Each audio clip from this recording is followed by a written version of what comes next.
ವೇದಿಕೆ ಮೇಲೆ ಬರಮಾಡಿಕೊಳ್ಳೋಣ ಲೇಖಕ ಇತಿಹಾಸಕಾರ ಸಂದೀಪ್ ಬಾಲಕೃಷ್ಣ ಅವರು. ಈ ಕಾರ್ಯಕ್ರಮವನ್ನು ನಡೆಸಿಕೊಡ್ಲಿಕ್ಕಿದ್ದಾರೆ ನಮ್ಮ ನಿರೂಪಕಿ ಸ್ಮಿತಾ.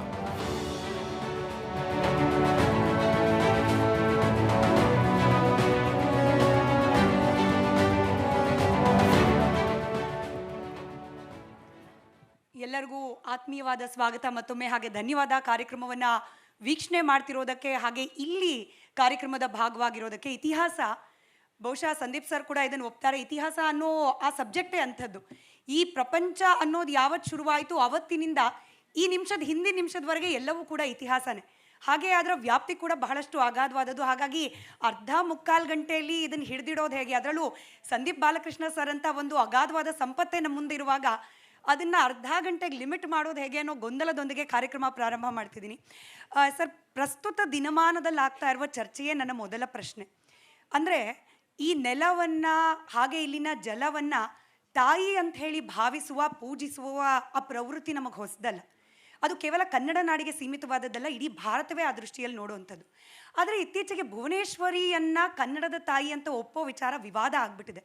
ಅಂದರೆ ಇದು ಹೊಸದಾ ಸರ್? ಅಂದರೆ ಒಂದು ಭಾಷೆಯನ್ನು ತಾಯಿಯಾಗಿ ಪೂಜಿಸೋದು ಯಾರಿಗಾದರೂ ಅಡ್ಡಿ ಆಗಬೇಕಾ? ಭಾಷೆಯನ್ನು ಕಲೀಲಿಕ್ಕೆ, ಭಾಷೆಯನ್ನು ತನ್ನದಾಗಿಸ್ಕೊಳ್ಳಿಕ್ಕೆ ಅಡ್ಡಿ ಆಗಬೇಕಾ? ಇತಿಹಾಸ ಏನು ಹೇಳುತ್ತೆ ಈ ಬಗ್ಗೆ? ಎಲ್ಲರೂ ನಮಸ್ಕಾರ.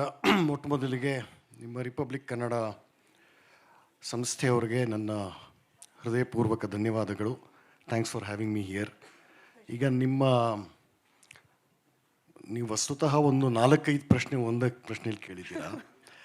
ತೋ ಕೊನೆಯಿಂದ ಮೊದಲು ಮಾಡೋಣ.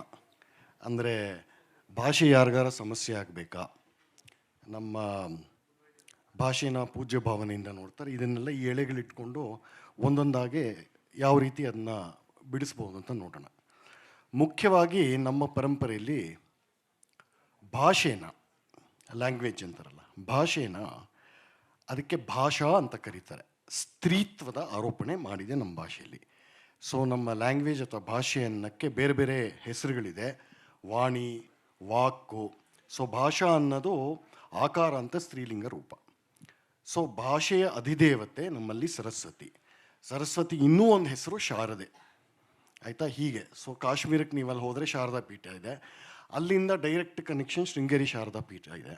ಸೊ ಹೀಗೆ ಒಂದು ಸ್ತ್ರೀತ್ವದ ಆರೋಪಣೆ ಮಾಡಿದ್ದಾರೆ. ಭಾಷೆ ಅನ್ನೋದು ತಾಯಿಗೆ ಸಮಾನ ಅಂತ. ಅದಕ್ಕೆ ನಮ್ಮಲ್ಲಿ ನೋಡಿ ತಾಯಿನಾಡು, ತಾಯಿ ನುಡಿ, ತಾಯಿ ಭಾಷೆ, ಅರಿಸಮಾಸ, ಬಟ್ ತಾಯಿ ಭಾಷೆ ಅಂತ ಎರಡು ಈ ಥರ ಹೇಳ್ತಾರೆ. ಮಾತೃಭಾಷೆ ಹೀಗೆಲ್ಲ ಹೇಳುವಂಥ ಒಂದಿದೆ.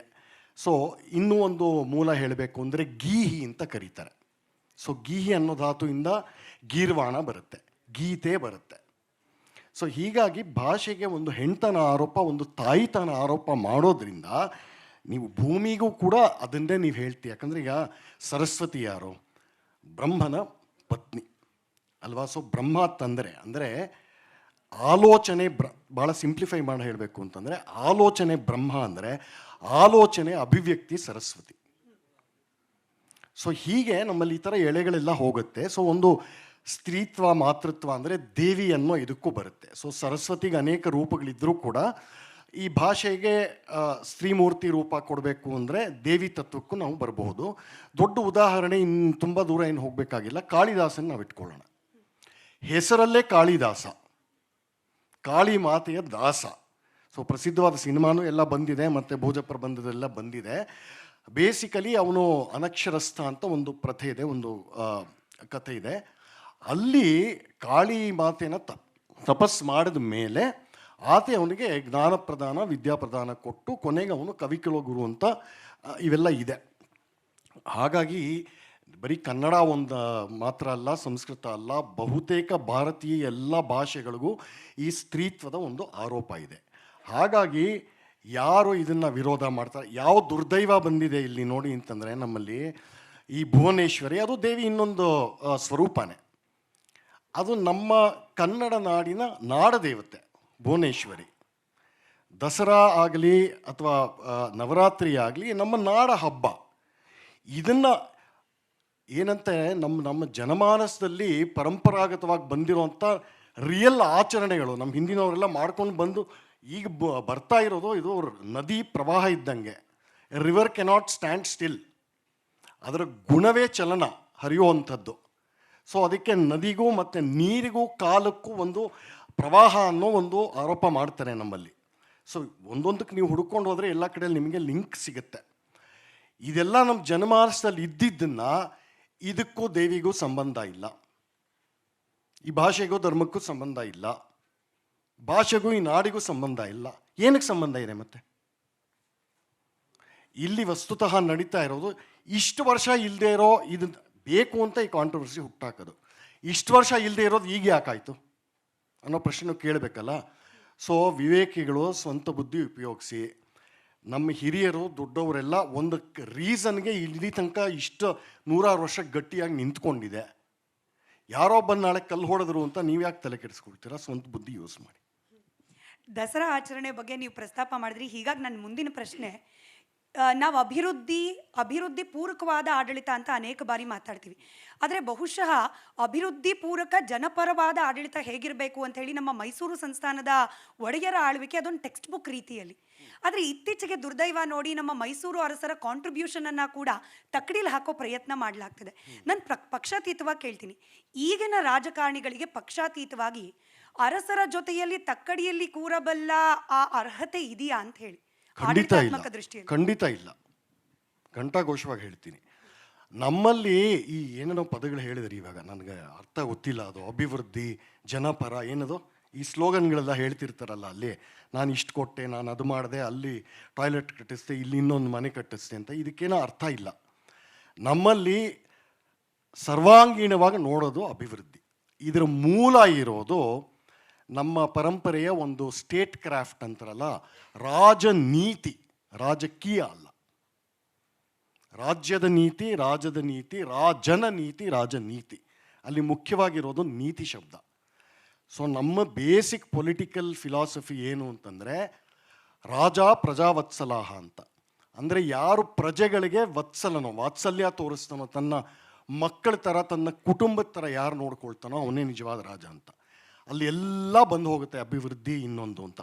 ಮುಖ್ಯವಾಗಿ ಹೇಳಬೇಕು ಅಂದರೆ ಈ ಕಾಲದಲ್ಲಿ ಅಭಿವೃದ್ಧಿ ಅನ್ನೋ ಪದನ ಬಹಳ ಒಂದು ಸೀಮಿತವಾದ ಅರ್ಥದಲ್ಲಿ ಬಳಸುವಂಥ ಒಂದು ಪ್ರತೀತಿ ಬಂದ್ಬಿಟ್ಟಿದೆ.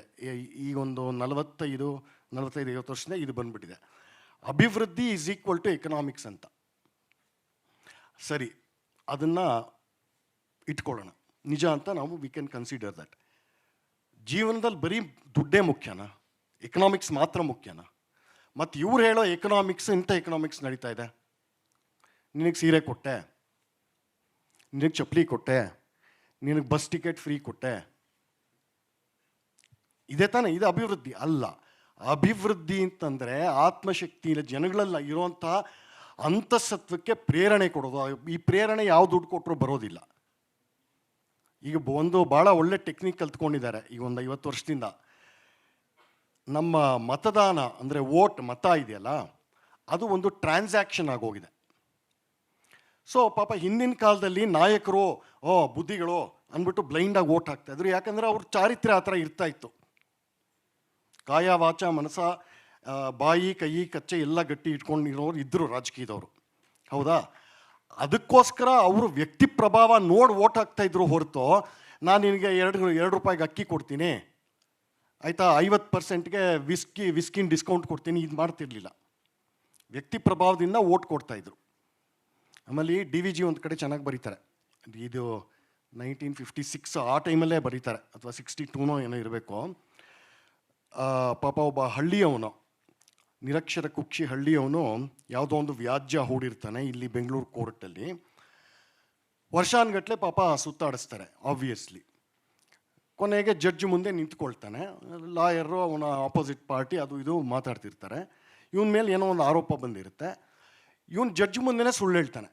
ಆ ಜಡ್ಜ್ಗೂ ಅಲ್ಲಿರೋರಿಗೆಲ್ಲ ಸುಳ್ಳು ಅಂತ ಗೊತ್ತು, ಬೇಕು ಅಂತ ಹೇಳ್ತಾನೆ ಈ ಹಳ್ಳಿಯವನು.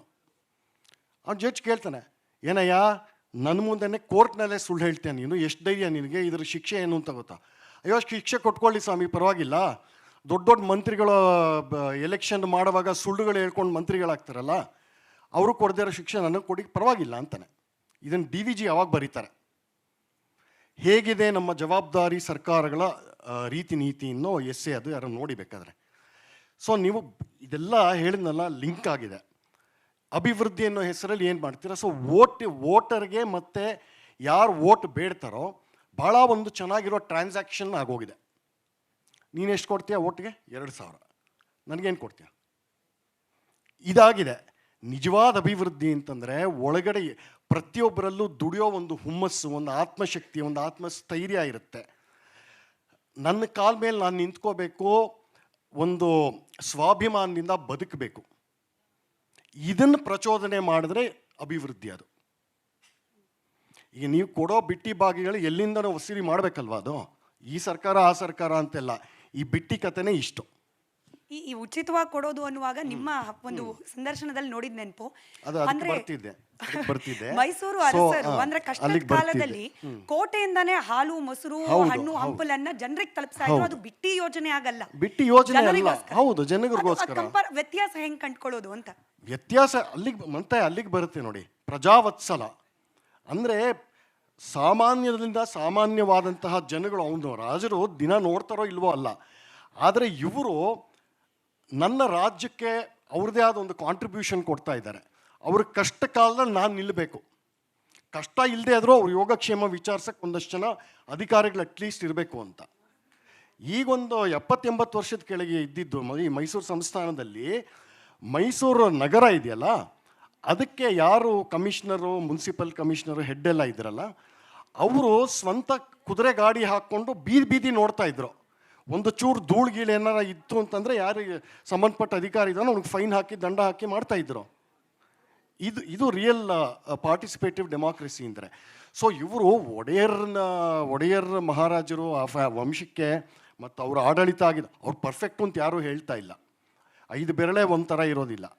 ಹಾಗಾಗಿ ಆದರೆ ಒಟ್ಟು ಗುಣಾಂಶ ನೋಡ್ರೆ ತಕ್ಕಡೀಲಿ ಹಾಕಿ ತೂಗಿದ್ರೆ ಅವ್ರು ಎಷ್ಟೋ ಮೇಲೆ ನಿಲ್ತಾರೆ. ಒಡೆಯರ್ ಸಾಮ್ರಾಜ್ಯ ಅವರು ನಡ್ಸ್ಕೊಂಡು ಬಂದ ಆಡಳಿತ ರೀತಿ, ಈಗ ಹಳೆ ಬೆಂಗಳೂರು ಅಂತ ಕರೀತಾರಲ್ಲ, ಚಿಕ್ಕಪೇಟೆ, ಬಳೆಪೇಟೆ, ಇವೆಲ್ಲ ಯಾತಕ್ಕೆ ಮಾಡಿದ್ರು? ಒಂದು ಕಾಲದಲ್ಲಿ ಇವತ್ತಿನ ಸದಾಶಿವನಗರ ಮಾವಿನ ತೋಪಾಗಿತ್ತು, ಎಷ್ಟು ಜನಕ್ಕೆ ಗೊತ್ತಿದೆ ಅಲ್ವಾ? ಬೆಂಗಳೂರು ಈಗ ಸುತ್ತಮುತ್ತಲು ಇರೋ ಎಲ್ಲ ಲೇಔಟ್ಗಳು, ಹಳ್ಳಿ ಇತ್ತಲ್ಲ, ಬರೀ ಕೆರೆಗಳು, ಗದ್ದೆಗಳು, ಹೊಲ ಗದ್ದೆಗಳಿತ್ತು. ಸೊ ಒಂದು ವ್ಯವಸ್ಥಿತವಾಗಿದ್ದಂತಹ ನಗರ ಆಗಿತ್ತು ಇದು ಬೆಂಗಳೂರು. ಮತ್ತು 1901-2 ದೊಡ್ಡ ಪ್ಲೇಗ್ ಆಗತ್ತೆ. ಆ ಟೈಮಲ್ಲಿ ನಿರ್ಮಾಣ ಆಗಿದ್ದು ಈ ಯಶವಂತಪುರ, ಮಲ್ಲೇಶ್ವರ, ಅವಾಗೆಲ್ಲ ನಿರ್ಮಾಣ ಆಗಿದ್ದದು ಅಂತ ಒಂದು ಇದೆ. ಆ ಟೈಮಲ್ಲೂ ಕೂಡ ಮೈಸೂರು ಸಂಸ್ಥಾನದಿಂದ ಬ್ಲ್ಯಾಂಕೆಟ್ಟು ಮತ್ತು ಊಟ ಇದನ್ನೆಲ್ಲ ಅಲ್ಲಿಂದ ಅರಮನೆಯಿಂದ ಕಳಿಸ್ಕೊಡ್ತಾಯಿದ್ರು ಅಥವಾ ಇಲ್ಲಿ ವ್ಯವಸ್ಥೆ ಮಾಡ್ತಾಯಿದ್ರು. ಇವೆಲ್ಲ ಇದೆ. ಇದು ಯಾವ ವೋಟ್ ಹಾಕಿ ಕೂತ್ಕೊಂಡು, ನೀವು ವೋಟ್ ಆದ ತಕ್ಷಣ ಎಲೆಕ್ಷನ್ ಮುಗಿದು ಯಾರು ಅಧಿಕಾರಕ್ಕೆ ಬರ್ತಾರೋ ಅವರಿಗೂ ಜನರಿಗೂ ಒಂದು ಡಿಸ್ಟೆನ್ಸ್ ಬಂದ್ಬಿಡ್ತಲ್ಲ, ಇವರೇ ಕ್ರಿಯೇಟ್ ಮಾಡ್ಕೊಳ್ತಾರೆ. ಈ ಗೂಟದ ಕಾರ್ ಹಾಕ್ಕೊಂಡು, ಬಲ್ಬ್ ಕಾರ್ ಹಾಕ್ಕೊಂಡು ಆ ಡಿಸ್ಟೆನ್ಸ್ ಇವರೇ ಕ್ರಿಯೇಟ್ ಮಾಡ್ತಾರೆ. ರಾಜ್ಯಾಧಿಕಾರ ಇದ್ದರೂ ಕೂಡ ಈ ಡಿಸ್ಟೆನ್ಸ್ ಇರಲಿಲ್ಲ ಅಲ್ವಾ?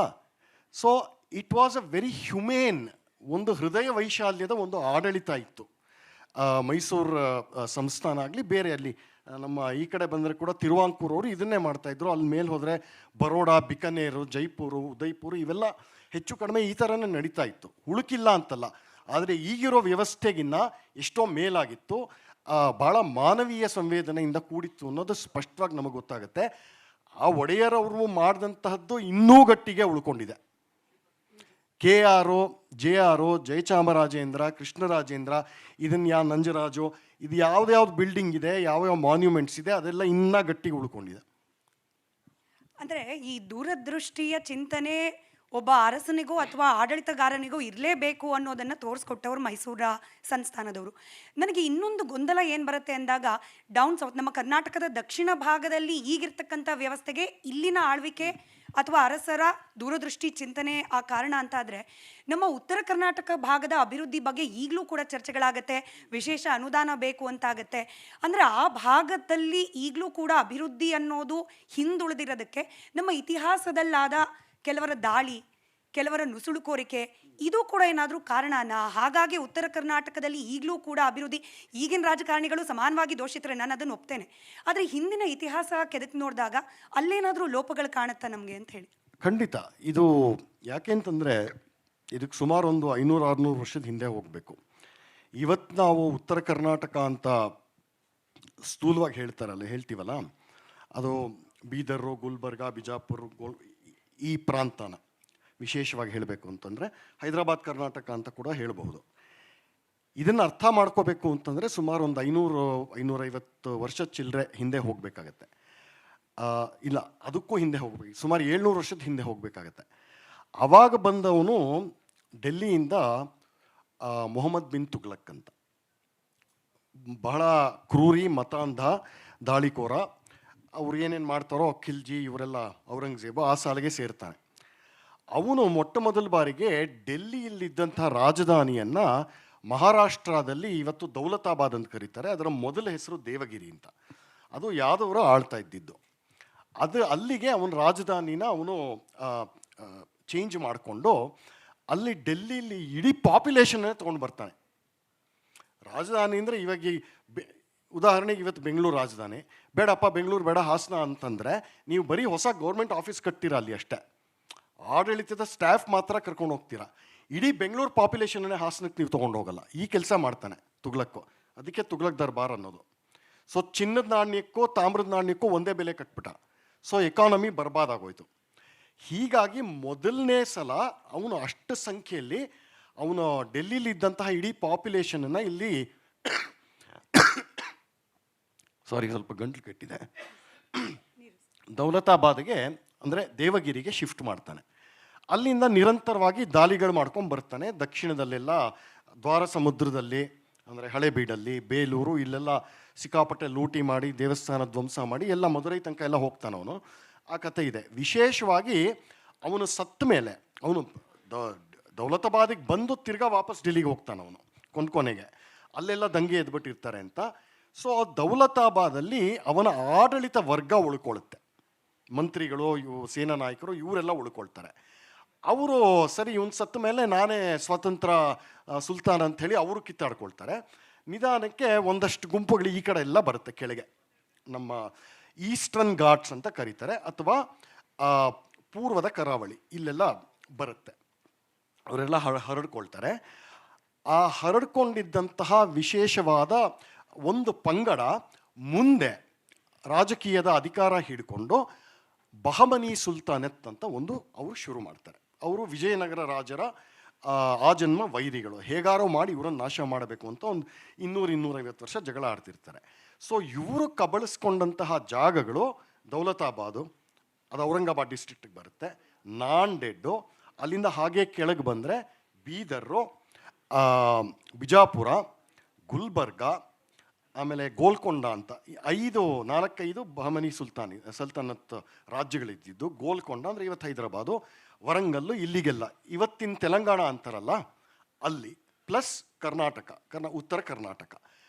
ಅವರು ರಾಜ್ಯದ ಆಡಳಿತ ಅನ್ನೋ ನೆಪದಲ್ಲಿ ಮಾಡ್ತಾ ಇದ್ದಿದ್ದೆಲ್ಲ ಬರೀ ಇಂಥದ್ದು ಗಲಾಟೆಗಳೇ, ನಿರಂತರ ಯುದ್ಧ ಮಾಡೋದು, ಸಿಕ್ಕಾಪಟ್ಟೆ ಕನ್ವರ್ಷನ್ ಮಾಡೋದು, ಸುಲಿಗೆ ಮಾಡೋದು, ತೆರಿಗೆ ಸುಲಿಗೆ ಭಾಳ ಬ್ರೂಟಲಾಗೆ ಸುಲಿಗೆ ಮಾಡ್ತಾಯಿದ್ರು ತೆರಿಗೆನ. ಹಾಗಾಗಿ ಅದರ ಅವಶೇಷಗಳು, ಆ ಕಲ್ಚರ್ ಇನ್ನೂ ಅಲ್ಲಿ ಉಳ್ಕೊಂಡಿದೆ ಉತ್ತರ ಕರ್ನಾಟಕದ ಭಾಗದಲ್ಲಿ. ನಿಮ್ಗದು ಹೈದರಾಬಾದ್ ಪ್ರಾಂತ್ಯದಲ್ಲೂ ಕಾಣುತ್ತೆ. ಈಚಿನ ಹೈದರಾಬಾದು ಒಂದು ಅರ್ಬನೈಸೇಷನ್ ಆಗಿದೆಯಲ್ಲ ಕಳೆದ ಒಂದು 20-22 ವರ್ಷದಲ್ಲಿ, ಆ ಹೈದರಾಬಾದ್ ಮುಂಚೆ ಆಗಿರಲಿಲ್ಲ. ಅದು ನಿಜಾಮನ ಕಾಲದಲ್ಲೂ ಕೂಡ ಆ ಹೈದರಾಬಾದ್ ಆಗಿರಲಿಲ್ಲ. ಈ ಬಹಮನಿ ಆಮೇಲೆ ನಂತರ ಬಂದ ಅಸಫ್ ಜಾಹಿ ಅಂತ ಇನ್ನೊಂದು ವಂಶ, ಅವರೇ ತಮ್ಮನ್ನು ತಾವು ನಿಜಾಮ್ ಅಂತ, ಅಸಫ್ ಜಾ ಅಂತ.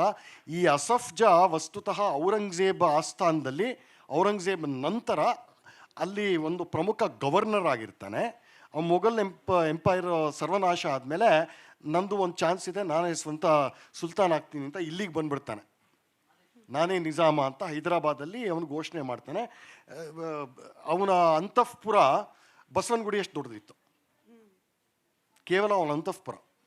ಉದಾಹರಣೆ ಕೊಡಬೇಕಂದ್ರೆ ಈ ಥರ ಸರ್ವನಾಶ ಮಾಡಿಟ್ರು. No economy to speak of. ಅಭಿವೃದ್ಧಿ ಅಂತ ನೀವು ಹೇಳ್ತಿರಲ್ಲ, ಬೇಸಿಕ್ ಎಕ್ಸಿಸ್ಟೆನ್ಸ್ಗೆ, ದೈನಂದಿನ ಅಹನ್ಯಹನಿಗೂ ಕೂಡ ಜನಗಳಿಗೆ ಅಲ್ಲಿ ಮಾಡೋದು ಭಾಳ ಕಷ್ಟ ಆಗ್ತಾಯಿತ್ತು. ಆ ಪರಂಪರೆ, ಆ ದುಷ್ಟ ಪರಂಪರೆ ಈ ಹೊತ್ತಿಗೂ ಅದು ಅಲ್ಲಿ ಬಂದಿದೆ. ಆ ಜನಗಳ ಕಲ್ಚರಲ್ ಪಾಪ ಬಂದಿದೆ. ಅದು ನಾವು we can only show sympathy ಅಷ್ಟೇ. ನೀವು ಹೇಳೋ ಅನುದಾನದ ಪಾಯಿಂಟು ಹೇಳ್ತೀನಿ. ಎಲ್ಲಿ ಹೋಗುತ್ತೆ ಅನುದಾನ? ಪ್ರತಿ ವರ್ಷ ಕೊಡ್ತಾರೆ, ಪ್ರತಿ ಬಡ್ಜೆಟಲ್ಲೂ ಕೊಡ್ತಾನೇ ಬಂದಿದ್ದಾರೆ 60-70 ವರ್ಷದಿಂದ. ಏನು ಉದ್ಧಾರ ಆಗಿದೆ? ಎಲ್ಲ ಸೋರಿಕೆ ಅನುದಾನಗಳಲ್ವಾ, ಕೆಲವ್ರ ಜೋಬಲ್ ಮಾತ್ರ ಇರುತ್ತೆ. ಅದಕ್ಕೆ ಹೇಳಿದ್ದು ನೋಡಿ, ರಾಜಾ ಪ್ರಜಾವತ್ಸಲಾಹ, ಪ್ರಜಾವಾತ್ಸಲ್ಯ ಇದ್ದರೆ ನನ್ನ ಹತ್ರ 100 ರೂಪಾಯಿ ಅನುದಾನ ಬಂದಿದೆ ಅಂದರೆ 10 ರೂಪಾಯಿ ನಾನು ಇಟ್ಕೊತೀನಿ ಫಾರ್ ಮೈ ಲಿವಿಂಗ್ ಅಷ್ಟೇ. ಅಂದ್ರೆ ಈಗ ಮುಂದೆ ಹೆಜ್ಜೆ ಇಡೋಕ್ ಮುಂಚೆ ಹಿಂದಾದ ಪ್ರಮಾದಗಳ ಅರಿವಿರಬೇಕು ಅಂತಾರೆ. ಖಂಡಿತ. ಹಿಂದೆ ಎಲ್ಲಿ ಎಡವಿದ್ವಿ ಅನ್ನೋದನ್ನ ಅರ್ಥ ಮಾಡ್ಕೊಳ್ಳೋಕೆ ಇತಿಹಾಸಕ್ಕೆ ಇದಮ್ಮಿತ್ತಮ್ ಅಂತ ಒಂದು ಟೆಕ್ಸ್ಟ್ ಬುಕ್ ಇಲ್ಲ. ಈಗಂತೂ ವಾಟ್ಸ್ಆಪ್ ಯೂನಿವರ್ಸಿಟಿಗಳ ಇತಿಹಾಸದಿಂದ ಪ್ರಭಾವದಿಂದಾಗಿ ಯಾವ್ದು ನಿಜವಾದ ಇತಿಹಾಸ, ಯಾವ್ದು ತಿರುಚಿದ ಇತಿಹಾಸ, ಈ ಗೊಂದಲನೇ ಬಹುತೇಕರಲ್ಲಿ. ಈ ವಾಟ್ಸ್ಆಪ್ ಯೂನಿವರ್ಸಿಟಿಯ ಇತಿಹಾಸ ಎಷ್ಟು ಮಾರಕ ಅಂತ. ಅಲ್ಲ, ವಾಟ್ಸ್ಯಾಪ್ ಅಲ್ಲ, ಫಸ್ಟು ನನ್ನ ರೆಕಮೆಂಡೇಶನ್ ಅಂದರೆ ಅದು ನನಗೂ ಅನ್ವಯ ಆಗುತ್ತೆ, ನನಗೂ ಅನ್ವಯ ಮಾಡಿಕೊಂಡು ಹೇಳ್ತೀನಿ. ಮೊದಲು ಮೊಬೈಲ್ನ ಸ್ವಿಚ್ ಆಫ್ ಮಾಡಿಬಿಡಿ. ಕಷ್ಟ ಸರ್. ಇಲ್ಲ ಹಳೆ ಕಾಲದ ನೋಕಿಯಾ ಮೊಬೈಲ್ ತೊಗೊಳ್ಳಿ. See, a mobile phone is meant to have it is a phone. ಇದು ಫೋನ್ ಅಂತ ಯಾರು ಕರೀತಾರೆ? ಇತ್ತು ಫೋನ್ ಅಂದ್ಬಿಟ್ಟು ಬೇರೆ ಎಲ್ಲ ಹಾಕುತ್ತಿದೆ ಇದು, ಹೌದಾ? ಒಂದು ಕಾಲದಲ್ಲಿ ಫೋನ್ ಬುಕ್ ಇತ್ತು ನಮ್ಮಲ್ಲಿ ಮನೆಗಳಲ್ಲಿ, ಅದರಿಂದ ನೋಡಿ ಜ್ಞಾಪಕ ಇಟ್ಕೊಳ್ತಾ ಇದ್ವಿ. ಈಗ ಅದು ಬೇಕಾಗಿಲ್ಲ ಅಲ್ವಾ? ನಮ್ಮ ಮನೆಯವರು ನಂಬರ್ಗಳೇ ನಮ್ಮ ತಲೆಯಲ್ಲಿ ಇರಲ್ಲ, ಆ ಥರ ಆಗಿದೆ. ಸೊ ನೀವು ವಾಟ್ಸಪ್ ಯೂನಿವರ್ಸಿಟಿ ಭಾಳ ದೂರ ಹೋಗ್ಬಿಟ್ಟಿದ್ದೀರಾ. ನಿಜವಾದ ಇತಿಹಾಸದ ಅಧ್ಯಯನ ಮಾಡಬೇಕು ಅಂತಂದರೆ ಕೆಲವು ಪ್ರಾಮಾಣಿಕವಾದ ವರ್ಕ್ಸ್ ಇದೆ. 19ನೇ ಶತಮಾನದ ಮಧ್ಯಭಾಗದಿಂದ 20ನೇ ಶತಮಾನದ ಮಧ್ಯಭಾಗದ ತನಕ ಬಂದಿರುವಂತಹ ಬಹುತೇಕ ಎಲ್ಲ ಇತಿಹಾಸ ಗ್ರಂಥಗಳು ನಂಬಿಕೆಗೆ ಅರ್ಹ, ಸತ್ಯವಾದ ಇತಿಹಾಸನೇ ಬರೆದಿದ್ದಾರೆ. ಇನ್ನೂ ಸಿಂಪ್ಲಿಫೈ ಮಾಡಿ ಹೇಳಬೇಕು ಅಂತಂದರೆ, ಭಾರತೀಯ ವಿದ್ಯಾಭವನದವರು history and culture of Indian people ಅಂತ 11 ಸಂಪುಟ ತಂದಿದ್ದಾರೆ. ಅದನ್ನು ನೀವು ನೋಡಬಹುದು. ಇಲ್ಲ ನಮ್ಮ ಕರ್ನಾಟಕದ ಇತಿಹಾಸ ಬೇಕು ಅಂದರೆ ಸೂರ್ಯನಾಥ್ ಕಾಮತ್ರು ಕರ್ನಾಟಕದ ಇತಿಹಾಸ ಅಂತ ಒಳ್ಳೆ ಟೆಕ್ಸ್ಟ್ ಬುಕ್ ಬರೆದಿದ್ದಾರೆ, ಅದನ್ನು ನೋಡಬಹುದು. ಇಲ್ಲ ಶ್ರೀಕಂಠ ಶಾಸ್ತ್ರಿಗಳು, ಶ್ರೀಕಂಠ ಶಾಸ್ತ್ರಿಗಳು ಅವರು ಬರೆದಂತಹ ಭಾರತೀಯ ಸಂಸ್ಕೃತಿ ಅಂತ ಚಿಕ್ಕ ಪುಸ್ತಕ, ಒಂದು 250 ಪುಟ ಅಷ್ಟೇ. ಅದನ್ನು ನೋಡಿದ್ರೆ ಅಷ್ಟು ಸಂಕ್ಷಿಪ್ತವಾಗಿ ಭಾರತ ದೇಶದ ನಾಗರಿಕತೆ, ಸಂಸ್ಕೃತಿ, ಎಲ್ಲ ಕಲೆ ಪ್ರಾಕಾರಗಳು, ಇತಿಹಾಸ, ಆಚರಣೆಗಳು, ಭೌಗೋಳಿಕ ಅಂಶಗಳು ಇದಿಷ್ಟು ಅದರಲ್ಲಿ ಹಿಡಿದಿಟ್ಟಿದ್ದಾರೆ. ಯಾಕೆ ಈ ಪ್ರಶ್ನೆ ಸ್ಪೆಸಿಫಿಕ್ ಆಗಿ ಯಾಕೆ ಕೇಳಿದೆ ಅಂದರೆ, ಇತ್ತೀಚೆಗೆ ಆಗ್ತಿರೋ ಡಿಬೇಟ್ ವಿಚಾರನೇ ಮತ್ತೆ ತೆಗೆದುಕೊಳ್ತೀನಿ. ಧರ್ಮಸ್ಥಳದಲ್ಲಿರೋದು ಹಿಂದೂ ದೇವಾಲಯವೇ, ಆದರೆ ಜೈನರು ಅದನ್ನು ನಡೆಸ್ಕೊಂಡು ಬರ್ತಿದ್ದಾರೆ. ಇದರ ಇತಿಹಾಸ ಈಗ ಮತ್ತೆ ಚರ್ಚೆಗೆ ಒಳಪಡ್ತಾ ಇರೋದು. ಅಥವಾ ಚಾಮುಂಡಿ ಬೆಟ್ಟನೇ ತಗೊಳ್ಳಿ, ಚಾಮುಂಡಿ ಬೆಟ್ಟ ಹಿಂದೂಗಳ ಆಸ್ತಿನೇ ಅಲ್ಲ ಅಂದ್ಬಿಡೋದು. ಅದರ ಅಸಲಿಯತ್ತೇನಪ್ಪ, ನಿಜವಾದ ಅಸ್ತಿತ್ವ ಏನು, ಇದನ್ನು ತಿಳ್ಕೊಳ್ಳೋದು ಯಾರಿಂದ ನಾವು? ಹೀಗೆ ಮಾಧ್ಯಮದ ಕ್ಯಾಮ್ರಾ ಮುಂದೆ ಬಂದು ಹೊಸ ಇತಿಹಾಸ ಹೇಳುವವರಿಂದನೋ, ಅಥವಾ ಇದ್ರ ನಿಜವಾದ ಇತಿಹಾಸ ತಿಳ್ಕೊಳ್ಳೋದಕ್ಕೆ ಇರುವ ಒಂದು ಪಾಯಿಂಟ್ ಯಾವುದು ಅನ್ನೋ ಗೊಂದಲ. ಹಾಗಾಗಿ ಕೇಳಿದೆ, ನಿಜವಾದ ಇತಿಹಾಸ ಎಲ್ಲಿಂದ ತಿಳ್ಕೊಳ್ಳೋದು ಅಂತ. ಅಲ್ಲ, ಇದನ್ನೆಲ್ಲ ಹೇಳಿದ್ರು ಅಂತ ನೀವು ಹೇಳಿದ್ರಲ್ಲ, ಅವ್ರ ಕ್ವಾಲಿಫಿಕೇಷನ್ ಏನು ಅಂತ ನಾವು ಕೇಳಬೇಕು.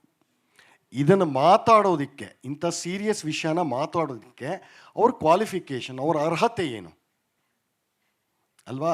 ಅವ್ರು ಹೇಳ್ತಾ ಇರೋದು ಇತಿಹಾಸನೂ ಅಲ್ಲ, ಧರ್ಮನೂ ಅಲ್ಲ, ದೇವಸ್ಥಾನದ ಬಗ್ಗೆನೂ ಅಲ್ಲ, ಪುಣ್ಯಕ್ಷೇತ್ರದ ಬಗ್ಗೆನೂ ಅಲ್ಲ, ತಮ್ಮ ವೋಟ್ ಬ್ಯಾಂಕ್ ಬಗ್ಗೆ ಹೇಳ್ತಾ ಇದ್ದಾರೆ.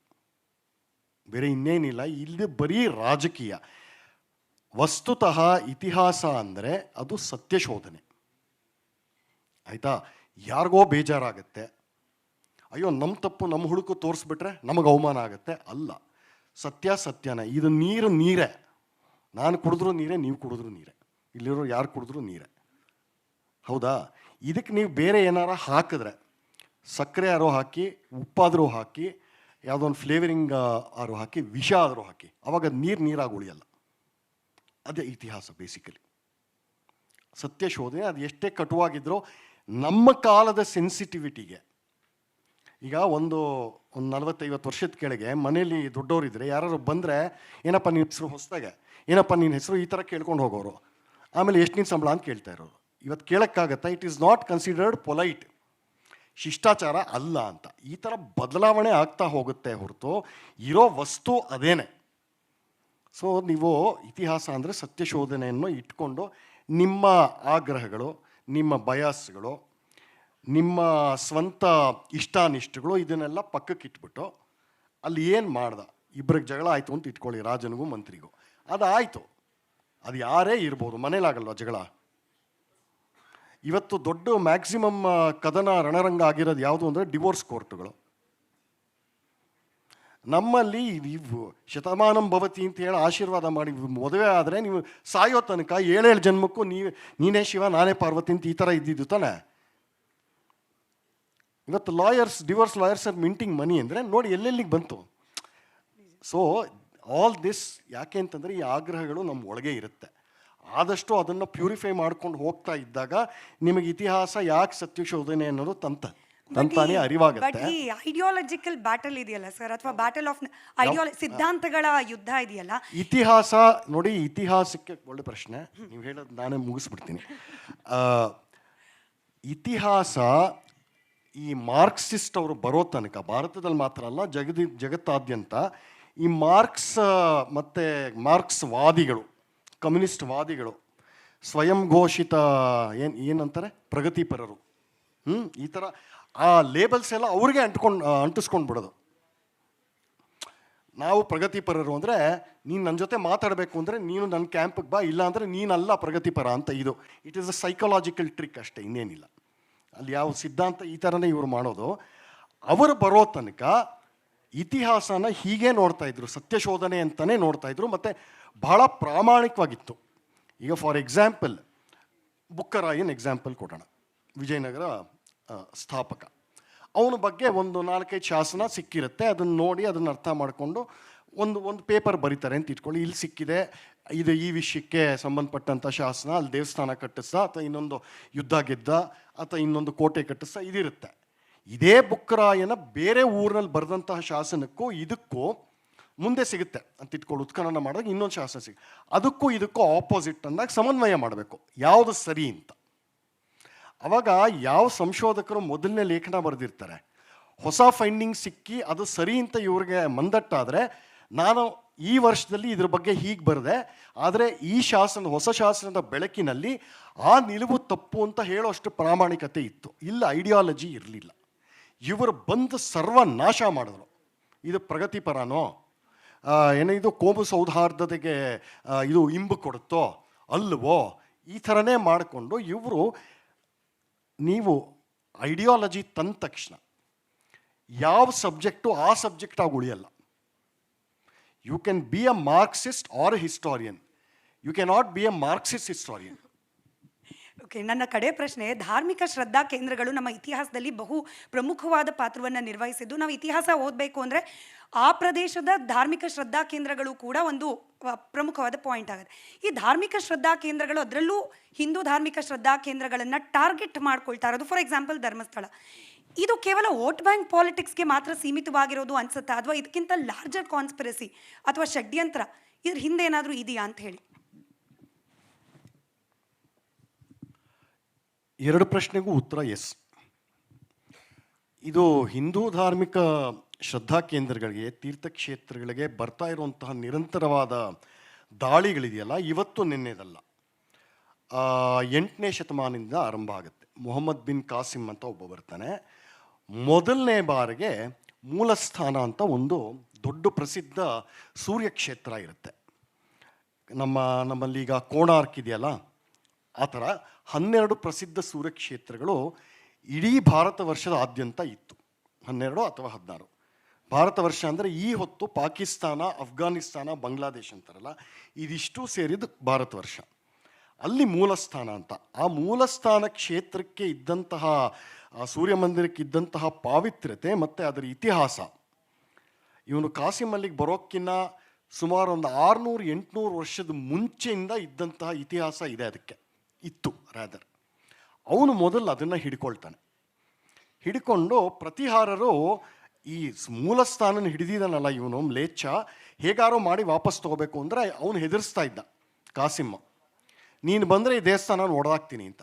ಸೊ ಇವ್ರು 4-5 ಸಲ ಬಂದು ಪದೇ ಹಿಂದೆ ಹೋಗ್ತಾಯಿದ್ರು. ಅಲ್ಲಿಂದ ಶುರುವಾಗಿದ್ದಿದ್ದು. ಆಮೇಲೆ ಕೊನೆಗೆ ಇವತ್ತು ಮೂಲಸ್ಥಾನನ ಮುಲ್ತಾನ್ ಅಂತ ಕರೀತಾರೆ, ಪಾಕಿಸ್ತಾನದಲ್ಲಿ ಇದೆ ಅದು, ಅಲ್ಲಿಗೆ ಹೋಯ್ತು.